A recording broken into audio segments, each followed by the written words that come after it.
마태복음 강의 13번째 시간입니다. 진리의 전쟁에서 승리하라는 제목을 가지고 하나님 말씀 전하겠습니다.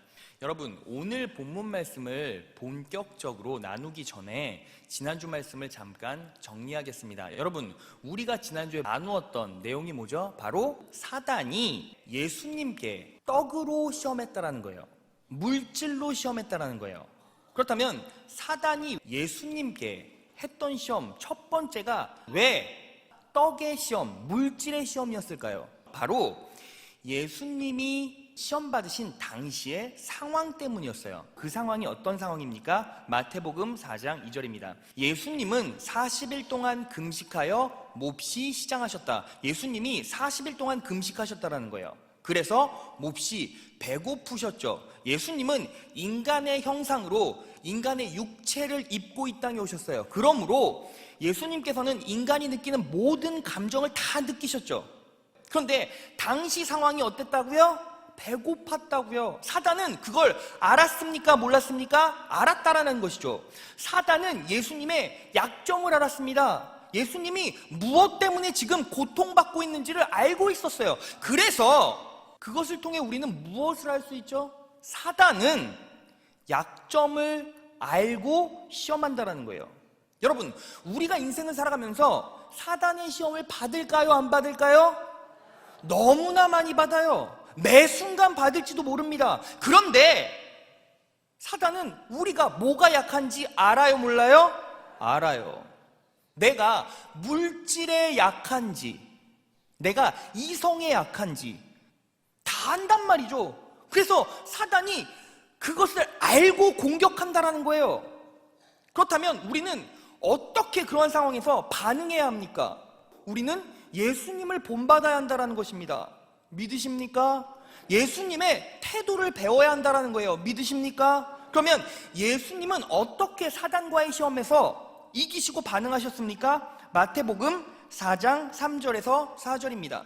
시험하는 자 마귀가 예수께 나아가서 가로되 내가 만일 하나님의 아들이거든 명하여 이 돌들이 떡덩이가 되게 하라. 예수께서 대답하여 가라사대 기록되었을 때 다 같이 읽겠습니다. 사람이 떡으로만 살 것이 아니요 하나님의 입으로 나오는 모든 말씀으로 살 것이라 하였느니라. 예수님께서 지금 말씀을 인용하셨죠. 신명기 8장 3절을 인용했다는 것입니다. 여러분, 예수님은 왜 굳이 말씀을 꺼내들고 말씀으로 대항하셨죠? 결국에 사단을 무너뜨릴 수 있는 유일한 방법이 뭐다? 말씀이라는 거예요.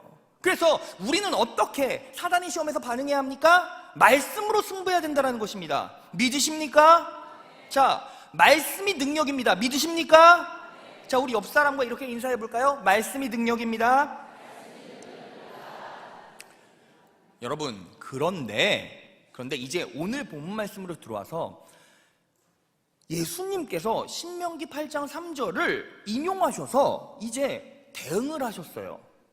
그런데 놀라운 사실이 있어요. 바로 사단이 예수님에 맞서 어떻게 대응했는지 볼까요? 마태복음 4장 5절에서 6절입니다. 그때에 악마는 예수를 그 거룩한 도성으로 데리고 가서 성전 꼭대기에 세우고 말하였다. 내가 하나님의 아들이거든 여기서 뛰어내려 보아라. 성경에 기록하기를, 지금 사단이 무엇을 인용해요? 성경을 인용했다라는 거예요. 봐보세요. 그리스도인이 시험이 왔어요. 그래서 말씀으로 극복했죠. 그런데 사단이 지금 무엇을 인용해요? 성경을 인용해요. 지금 사단이 맞불을 놓고 있다는 거예요. 지금 뭐 하고 있는 겁니까? 이제 사단이 진리의 전쟁을 시작하는 겁니다. 진리를 가지고 싸움을 붙이는 거예요. 전쟁을 시작하는 거예요. 그런데 여러분, 왜 사단이 진리의 전쟁을 촉발하고 진리의 전쟁을 시작하는 것입니까?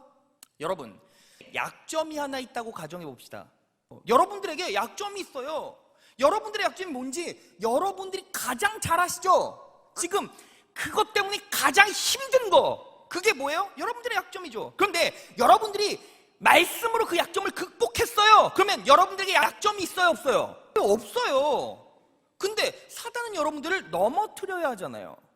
그러면 여러분들을 넘어뜨릴 수 있는 유일한 방법이 뭐예요?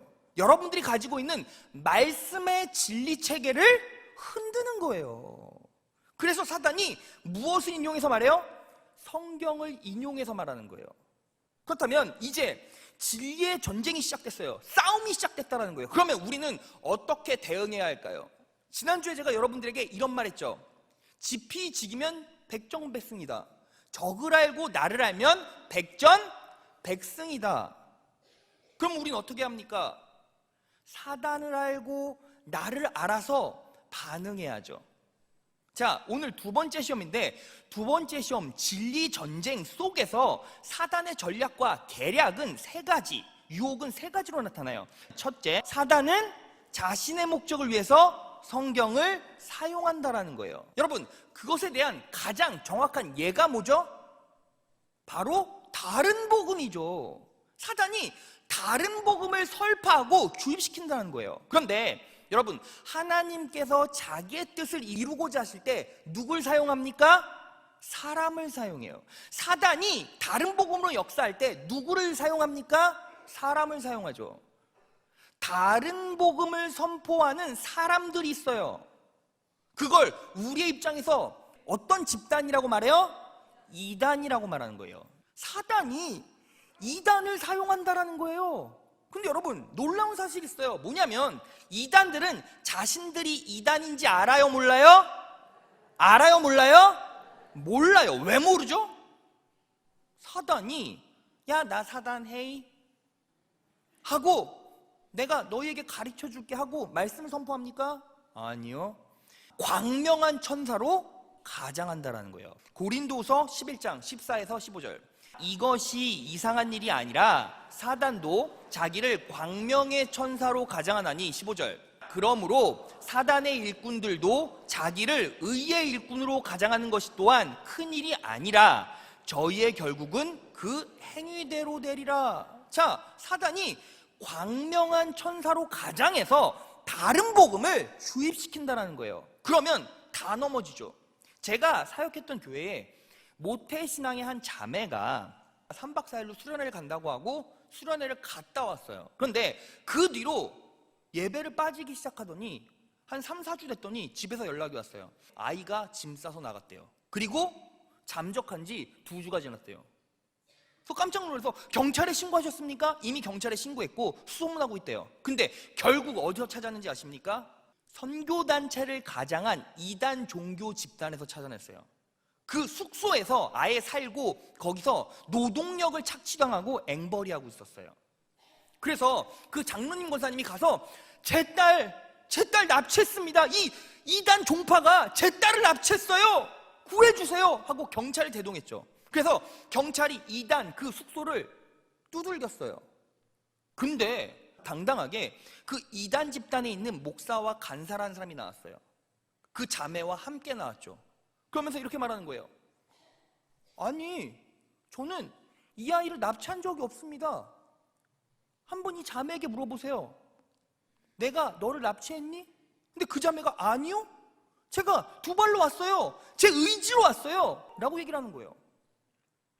근데 그분들이 막 눈물을 흘리면서 붙잡고 야, 여기 이단이 안 돼!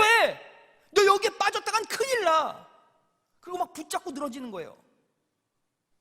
근데 그게 계속 반복되니까 그 자매가 귀를 막았대요. 그리고 눈을 감고 나를 지옥에 떨어뜨리는 자여 물러가라 하고 소리를 쳤대요. 그리고 저주했대요. 그리고 침까지 뱉었대요. 그래서 그 장로님 권사님이 막 너무 기가 막혀서 오늘은 철수다. 그리고 밤에 진입해서 데리고자. 왜냐면 이 아이가 지금 협박당하고 있을지도 모르니까 밤에 가서 데리고자. 근데 딱 밤에 갔대요. 근데 3층이었어요. 그리고 부르는 거예요. 아빠야, 아빠야, 빨리 나와, 빨리 나와. 근데 그 자매가 어떻게 했을까요? 저 깜짝 놀랐어요. 그 자매가 물을 끓여서 창문 밖으로 뿌렸대요. 그래서 그 권사님이 화상을 입었어요. 근데 화상만 입었겠습니까? 마음이 다쳤죠.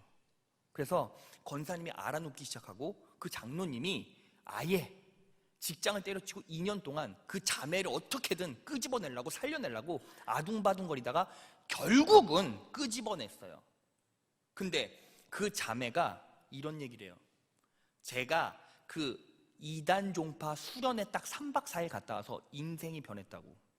어떤 교회에서도 듣도 보도 못한 말씀이었대요. 여러분, 듣도 보도 못한 말씀 없습니다. 복음은 무엇밖에 없어요? 예수밖에 없는 거예요. 근데 여러분 그거 아십니까? 그 자매가 거기에서 빠져나오지 못했다면 어떻게 됐을까요? 지옥 가는 거예요. 전하는 사람도 듣는 사람도 다른 복음을 주고받으면 어떻게 됩니까? 지옥 가는 거예요. 갈라디아서 1장 7절에서 9절. 다른 복음은 없나니 다만 어떤 사람들이 너희를 교란하여 그리스도의 복음을 변하게 하려 함이라. 그러나 우리가 혹은 하늘로부터 온 천사라도 우리가 너희에게 전한 복음 외에 다른 복음을 전하면 저주를 받을지어다. 우리가 전에 말하였거니와 내가 지금 다시 말하노니 만일 누구든지 너희가 받은 것 외에 다른 복음을 전하면 저주를 받을지어다. 어떻게 됩니까? 저주받는다라는 거예요. 여러분, 그러면 그 자매는 모태신앙이었어요. 그런데 왜 그런 일을 당했을까요? 예수님을 알아도 제대로 알지 못했기 때문이에요. 여러분, 왜 이게 중요합니까? 왜 예수 그리스도를 아는 것이 그렇게 중요하죠? 예수 그리스도를 아는 것에 뭐가 달려 있습니까? 영생이 달려 있습니다. 인생에 승패가 달려 있다는 거예요. 여러분, 요한복음 17장 3절 보겠습니다. 영생은 곧 유일하신 참 하나님과, 여러분, 영생이 뭐라고요? 예수 그리스도를 아는 거라고요. 그런데 여기서 아는 것이라는 건 경험을 통해 깨달아지는 알미예요. 그냥 아는 것이 아니라 경험을 통해 깨달아지는 알미라는 것이죠. 이게 구체적으로 뭘 말하느냐? 제가 예를 들어 드릴게요. 사진 한 장 보여주세요. 저의 둘째 딸이에요. 지금 뭐 하고 있어요? 손을 모으고 있어요. 기도하는 흉내를 내고 있어요. 실눈을 뜨고 있죠. 너무 예뻐요. 천사 같아요. 그렇지 않습니까? 여러분들이 아는 그 모습 그대로예요. 그런데 여러분들은 제 딸을 진짜 아십니까? 진짜 알 수 없죠. 자, 다음 사진 보여주세요. 저 모습이 진짜 모습이에요. 엄마가 없으면 집을 다 헤집고 다니고 살림살이를 다 파괴하는 파괴자예요. 그런데 여러분, 여러분들이 아는 것과 제가 아는 것이 너무 달라요. 왜 그렇죠? 저는 채은이와 함께 살아봐서 알아요. 여러분, 여러분들이 왜 채은이를 제대로 알지 못하는지 아십니까? 일주일에 한 번 3, 40분 보는 게 고작이기 때문이에요. 여러분, 왜 여러분들이 예수 그리스도를 제대로 알지 못하는지 아십니까? 일주일에 한 번 3, 40분 만나는 것이 고작이기 때문이에요. 그렇게 되면 어떻게 됩니까? 다른 복음에 밀려서 다 넘어진다라는 거예요. 그러면 어떻게 합니까? 매일 하나님을 알아가는 지식으로 나아가야죠. 그리고 매일 기도해야죠. 매일 말씀 묵상해야죠. 그래야 넘어지지 않는다라는 거예요. 그러면 예수님을 진짜 알아가는 거, 그게 무엇입니까? 말씀 따라가는 거예요. 말씀 따라가는 거. 목사님, 말씀 따라가고 말씀에 순종하는 것이 왜 예수님을 경험하는 것이죠? 보세요. 요한복음 1장 1절에 보면 태초에 말씀이 계시니라 이 말씀이 하나님과 함께 계셨으니 이 말씀이고 누구라고요? 하나님이라는 거예요. 하나님. 말씀이 하나님이에요. 그러면 말씀 따라가는 사람, 말씀에 순종하는 사람은 누구 따라가는 거예요? 하나님 따라가는 거예요. 내 인생길이 있죠. 하나님을 따라가요. 하나님과 동행해요. 그러면 내가 하나님과 동행하면서 뭘 깨닫게 됩니까? 하나님께서 내 인생을 붙잡아 주시고 내 삶을 인도해 주시고 나와 동행해 주시고 내가 힘들 때 붙잡아 주시고 나를 일으켜 주시고 하나님께서 오롯이 내게 주시는 은혜를 매일매일 경험하게 되는 거예요. 여러분, 믿음이 충만하고 성령 충만할 때는 어떤 느낌까지 드는지 아십니까? 하나님께서 지금 내 옆에 바로 계신다라는 확신이 막 들어요. 성령 충만할 때는. 그런데 그렇지 않을 때는 어때요? 보이지도 않아요. 하나님 어디 계세요? 천국이요. 아니요. 성령 충만한 자들 우리의 마음 가운데 계시죠. 우리의 인생 가운데 계시죠. 우리는 왜 깨닫지 못합니까? 왜 알지 못하죠? 하나님을 알아가는 열심으로 신앙생활을 하지 않잖아요. 그러면 우리는 어떻게 살아야 합니까? 사단이 계속 시험할 거 아니에요. 그러면 어떻게 해요? 하나님을 알아가는 지식으로 나아갔을 때 하나님께서 나와 함께 하신다라는 확신 있는 믿음과 말씀으로 나아갔을 때 우리는 승리할 수 있다는 것입니다. 사단은 우리에게 계속 유혹하죠. 다른 복음으로 들고 들어오죠. 여러분, 초신자, 새신자들을 흔들지 않아요. 말씀 뭔가 알고 이쯤이면 내가 뭔가 되겠다 하는 사람, 그 사람 붙잡고 늘어진다는 거예요. 결국 여러분들이 가장 조심해야 할 것이 뭐예요? 사단의 유혹, 다른 복음이라는 것입니다. 말씀으로 승리하시고 하나님을 경험하시고 알아가는 지식으로 나아가시는 여러분 되시길 진심으로 축원합니다. 자, 둘째, 사단은 하나님을 시험하라고 유혹합니다. 오늘 본문 말씀 마태복음 4장 6절을 보겠습니다. 가로되 내가 만일 하나님의 아들이거든 뛰어내리라 기록하였으되 저가 너를 위하여 그 사자들을 명하시리니 저희가 손으로 너를 받들어 발이 돌에 부딪히지 않게 하리로다 하였느니라. 보세요, 사단이 이렇게 말해요. 당신이 하나님의 아들이잖아요. 그럼 뛰어내려 보라니까. 어차피 천사가 붙들어준다며. 그러니까 뛰어내려 보라고, 내려 보라고. 하나님의 아들이라며. 지금 뭐 하고 있어요? 시험을 촉발시키죠. 유혹하는 거예요. 그런데 보세요, 그러면서 인용한 구절이 시편 91편을 인용하고 있어요. 그런데 보세요, 사단의 목적은 어디에 있어요? 지금 시험을 유발시키려는 게 목적이잖아요. 근데 사단이 인용한 시편 91편은 시험을 유발하기 위한 말씀이 아니에요. 자, 시편 91편 9절에서 12절. 내가 주님을 내 피난처로 삼았으니 가장 높으신 분을 너의 거처로 삼았으니 내게는 어떤 불행도 찾아오지 않을 것이다. 내 장막에는 어떤 재앙도 가까이 하지 못할 것이다. 그가 천사들에게 명하셔서 내가 가는 길마다 너를 지키게 하실 것이니 너희 발이 돌뿌리에 부딪히지 않게 천사들이 그들의 손으로 너를 붙들어 줄 것이다. 이게 뭐예요? 성도의 견인이에요. 보세요, 하나님을 내 피난처로 삼고 가장 높으신 분을 내 거처로 삼으면 내 삶에 불행이 와고 재앙이 와도 결국 누가 붙들어 주세요? 하나님께서 지켜주신다는 거예요. 그럼 이건 뭐예요? 이 시편 저자가 쓴 목적이 뭐예요? 하나님 붙잡고 세상을 피난처로, 내 사업을 피난처로, 내 사업을 거처로 삼지 않고 하나님의 은혜 가운데 하나님 붙잡고 살면 하나님께서 그 인생 책임져 주셔. 이게 뭐예요? 시편 저자의 의도예요. 그런데 사단은 뭘 인용하고 있어요? 어차피 보호해준다며. 떨어져봐. 지금 시험을 촉발시키는 거예요. 목적이 전혀 다른 거예요. 사단이 어떻게 하고 있어요? 하나님을 시험하라 유혹하고 있다는 것이죠. 그런데 이게 왜 문제가 됩니까? 하나님을 시험하는 것은 이미 하나님과 나의 관계가 뭐예요? 깨졌다라는 거예요.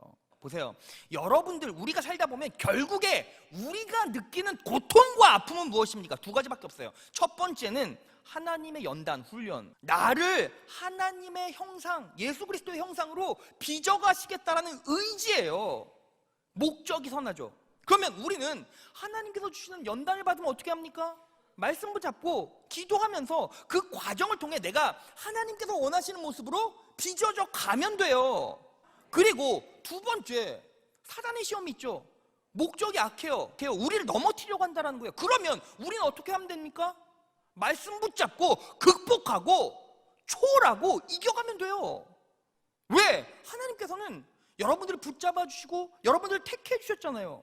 그러니까 하나님께서 여러분들의 인생을 책임져 주시기 때문에 우리는 말씀 붙잡고 나아가면 되는 거예요.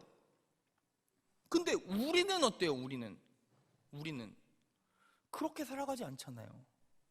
자, 보세요, 오늘 사단이 예수님을 유혹했을 때 예수님께서 어떻게 반응하셨습니까? 마태복음 4장 7절.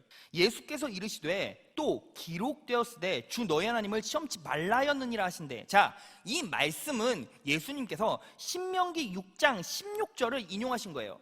당신들이 마사에서 시험한 것처럼 주 당신들의 하나님을 시험하면 안 됩니다. 자, 어디에서 시험한 것처럼? 마사에서 시험한 것처럼. 그러면 마사에서 어떤 일이 있었는지를 알아봐야겠네요. 출애굽기 17장 1절에서 7절입니다. 이스라엘 자손의 온 회중은 신광야를 떠나서 주님의 명령대로 진을 옮겨가면서 이동하였다. 그들은 르비딤에 진을 쳤는데 거기에는 백성이 마실 물이 없었다. 백성이 모세에게 마실 물을 달라고 대들었다. 뭐 했다고요? 대들었다라는 거예요. 이에 모세가 당신들은 어찌하여 나에게 대드십니까? 어찌하여 주님을 시험하십니까? 하고 책망하였다. 그러나 거기에 있는 백성은 몹시 목이 말라서 모세를 원망하며 모세가 왜 그들을 이집트에서 데려왔느냐고 그들과 그들의 자식들과 그들이 먹이는 집 짐승들을 목말라 죽게 할 작정이냐고 하면서 대들었다. 모세가 주님께 부르짖었다. 이 백성을 제가 어떻게 해야 합니까? 그들은 지금이라도 곧 저를 돌로 쳐서 죽이려고 합니다. 주님께서 모세에게 말씀하셨다. 너는 이스라엘 장로들을 데리고 이 백성보다 앞서서 가거라. 그리고 나일강을 친 그 지팡이를 손에 들고 가거라. 이제 내가 저기 호렙산 바위 위에서 너의 앞에 서겠으니 너는 그 바위를 쳐라. 그러면 거기에서 이 백성이 마실 물이 터져 나올 것이다. 모세가 이스라엘 장로들이 보는 앞에서 하나님이 시키신 대로 하였다. 이스라엘 자손이 거기에서 주님께 대들었다고 해서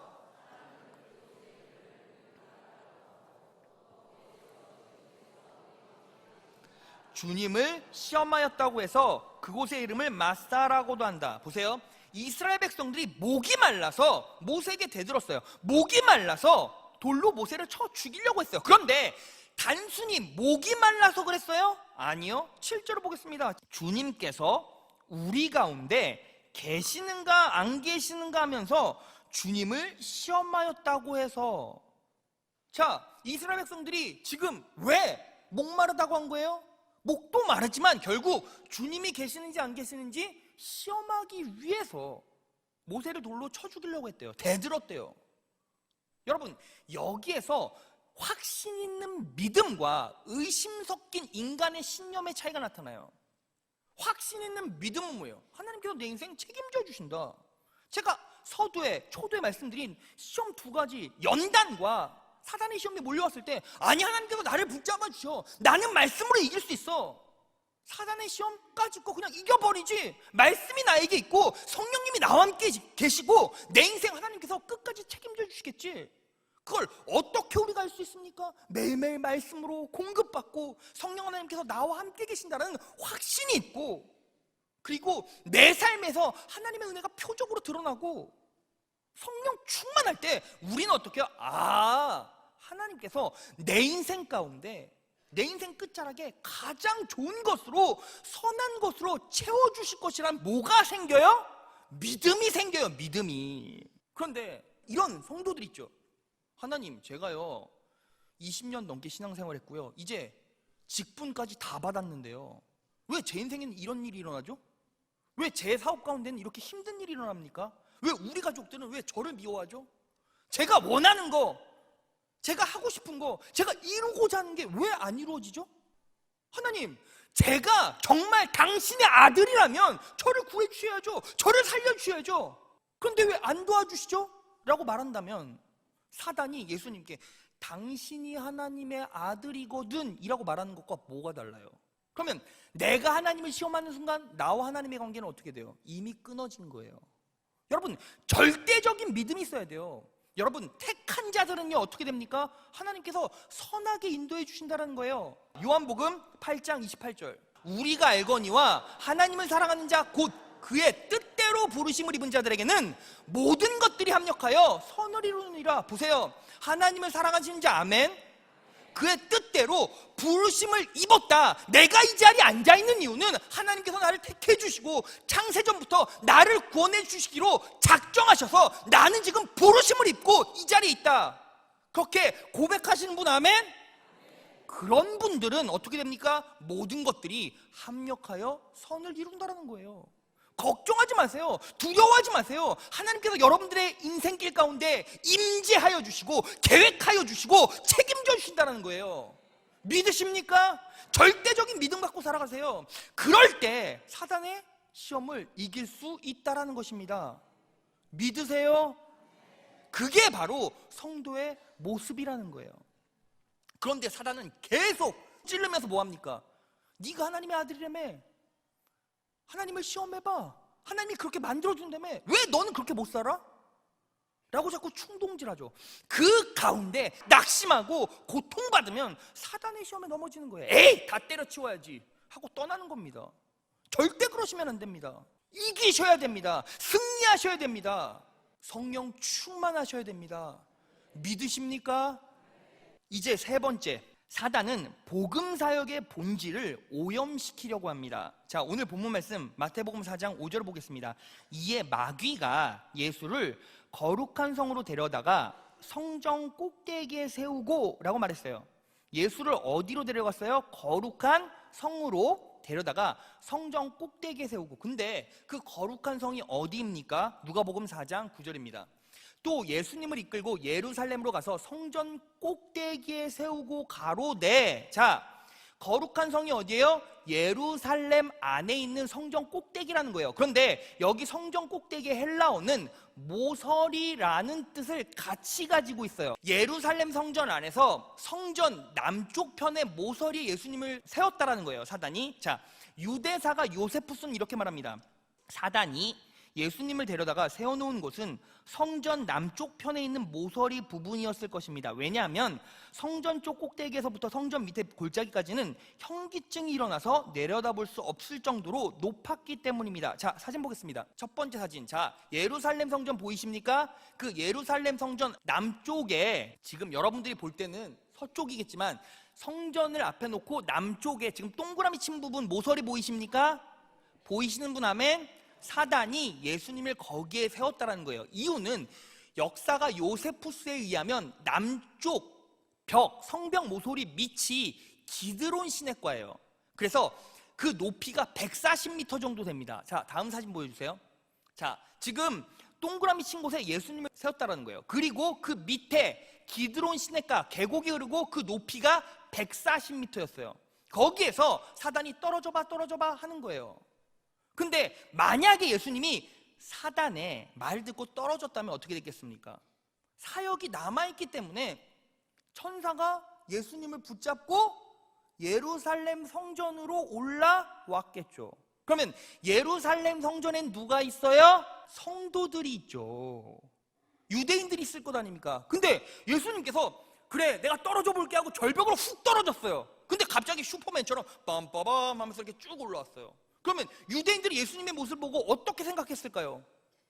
신비하다, 초월적이다, 압도적이다 라고 생각하면서 그 능력 앞에 무릎 꿇지 않았겠습니까? 그런데 예수님께서 초월적이고 압도적인 능력을 행사하기 위해서 이 땅에 오셨습니까? 아니요. 예수님이 이 땅에 온 목적은 가장 낮은 자리에서 죄에 빠진 저와 여러분들을 위해 우리의 구원을 염원하시고 그분의 사역으로 이루셨다라는 거예요. 여러분, 예수님의 사역의 본질이 뭐예요? 성도들 앞에서 초월적으로 압도적인 모습으로 보여지는 것입니까? 아니요. 낮은 모습으로 희생하고 섬기고 헌신하기 위해서 오셨다라는 것이죠. 마태복음 20장 26에서 28절. 너희 중에 그렇지 아니하니 너희 중에 누구든지 크고자 하는 자는 너희를 섬기는 자가 되고, 27절. 너희 중에 누구든지 으뜸이 되고자 하는 자는 너희 종이 되어야 하리라. 인자가 온 것은 섬김을 받으려 함이 아니라 도리어 섬기려 하고 자기의 목숨을 많은 사람의 대속물로 주려 함이니라. 여러분, 저와요 여러분들이 왜 구원받았습니까? 우리가 밑바닥에서 진흙탕에서 허덕일 때 예수님께서 그 진흙탕에 뛰어들으셔서 우리를 끌고 이 자리까지 오신 것 아닙니까? 예수님께서 희생당하시고 헌신하시고 가장 낮은 자리에서 섬기기 위해 이 자리에 오신 것 아닙니까? 여러분, 예수를 쫓는다는 개념이 무엇입니까? 올라가는 것입니까? 우린 이렇게 기도하죠. 하나님, 저 고지가 있습니다. 저 고지 붙잡겠습니다. 제가 저 고지로 올라가겠습니다. 저 깃발 내가 뽑겠습니다. 이렇게 기도하죠.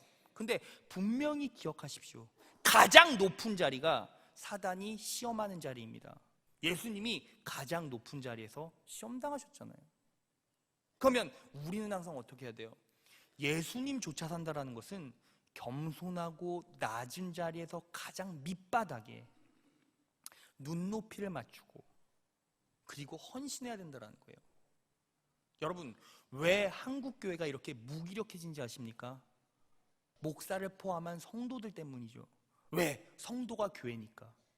여러분, 성복교회가 건물입니까? 아니요. 여러분들이 성복교회입니다. 근데 왜 한국교회가 능력이 없죠? 보여지는 것, 압도당하는 것에 끌려간다라는 거예요.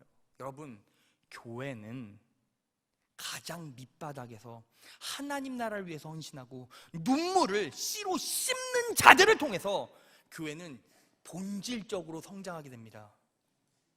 여러분, 교회에 어떠한 고난이 있습니까? 어떠한 장애가 있습니까? 어떠한 성도들을 통해서 교회가 무너지지 않고 하나님 나라의 영광을 위해서 뛰어갑니까? 바로 가장 밑바닥에서 땀과 눈물로 헌신하고 봉사하고 자기를 낮추고 무릎 꿇고 시선을 맞추는 그 사람들을 통해서 하나님 나라가 일어난다는 것입니다. 여러분, 우리 교회도 그런 성도들 정말 많이 있습니다. 밖에 나가면 주차 봉사하시는 분, 예배 마치고 밑으로 내려가 보십시오. 식당 봉사하시는 분. 여러분, 요즘에 매주 화요일 목요일 날 권사님들 집사님들이 팝콘 튀기고 계시고 커피 날라서 밖으로 나가세요. 그럼 여러분, 그분들은 시간이 남아서 그거 합니까? 일반 성도들은 이렇게 말하죠. 어차피 요즘에 전도도 안 되는데 쓸데없는 시간 갖고 저기 뭐 하는 거냐? 지금 팝콘 튀기고 있어. 뭐 하는 거야? 커피 날라? 저게 무슨 의미가 있어? 근데 여러분, 분명히 기억하십시오. 하나님께서 팝콘 튀기는 행위가 아니라 그 마음을 보십니다. 여러분, 지금 예배 마치고 교육부 내려가 보십시오. 영아부 유치부 가면 똥 싸고 오줌 싸는 애들 막 있잖아요. 다 손으로 치우세요. 여러분, 그분들의 헌신과 봉사의 의미를 아십니까? 그게 예수님 모습 쫓는다라는 거예요. 분명히 기억하십시오. 여기서 올라가려고 하는 자 있습니까? 이미 정점에 선 자 있습니까? 그 자리가 바로 사단의 시험의 자리라는 거예요. 분명히 기억하십시오. 로마서 12장 1절입니다. 그러므로 형제들아, 내가 하나님의 모든 자비하심으로 너희를 권하노니 너희 몸을 하나님이 기뻐하시는 거룩한 산제사로 드리라. 이는 너희의 드릴 영적 예배니라. 거룩한 산제사가 뭐예요? Living sacrifices. 이게 무슨 소리예요? 살아있는 희생이라는 거예요. 살아있는 제사라는 거예요. 여러분, 우리가 이 자리에서 예배 드리는 이유가 뭐죠? 그냥 예배 드리고 집에 가려고요? 아니요. 예배를 통해서 공급받고 내 삶을 통해서 내 삶에서 뭐 하는 거예요? 영적 예배를 드리는 거예요. 영적 예배를 드린다는 게 무슨 개념입니까? 나를 living sacrifices, 살아있는 희생물로, 살아있는 헌신한 자로 하나님께 올려드리는 거예요. 그게 뭐예요? 영적 예배라는 거예요. 그러면 우리가 성도라고, 예수 그리스도를 믿는 자라고, 예수님이 나를 사랑하시고 나를 보호하시고 내 인생과 함께 하신다라는 명분을 가지고 여러분 이 자리에 다 앉아있죠. 여러분들은 여러분들의 인생에서 예수 그리스도의 형상이 비춰지고 있습니까? 여러분들은 산 제사로 살아가고 있습니까? 여러분들이 지향하는 것이 단순히 고지의 깃발 뽑는 거라면 예수 그리스도 잘못 믿고 있는 거예요. 우리가 가장 밑바닥에서 섬기려고 할 때 결국 누가 세워주세요? 하나님께서 세워주시고요, 내가 가장 밑바닥에서 눈물을 흘릴 때 우리의 삶을 끌어올려 주신다는 거예요. 여러분, 사단의 유혹은 계속 우리의 삶에 있습니다. 우리는 어떻게 그 시험을 이길 수 있습니까? 말씀으로 서십시오. 믿으십니까? 확신 있는 믿음으로 서십시오. 믿으십니까? 예수 그리스도처럼 가장 밑바닥에서 가장 낮은 자의 모습으로 살아가십시오. 그럴 때 하나님께서 여러분들에게 덤없는 은혜를 주시고 사단의 괴계와 시험에서 승리할 수 있는 능력을 허락하십니다. 그렇게 살아가셔서 하나님의 자녀로, 성도로서 승리한 여러분 되시길 진심으로 축원합니다.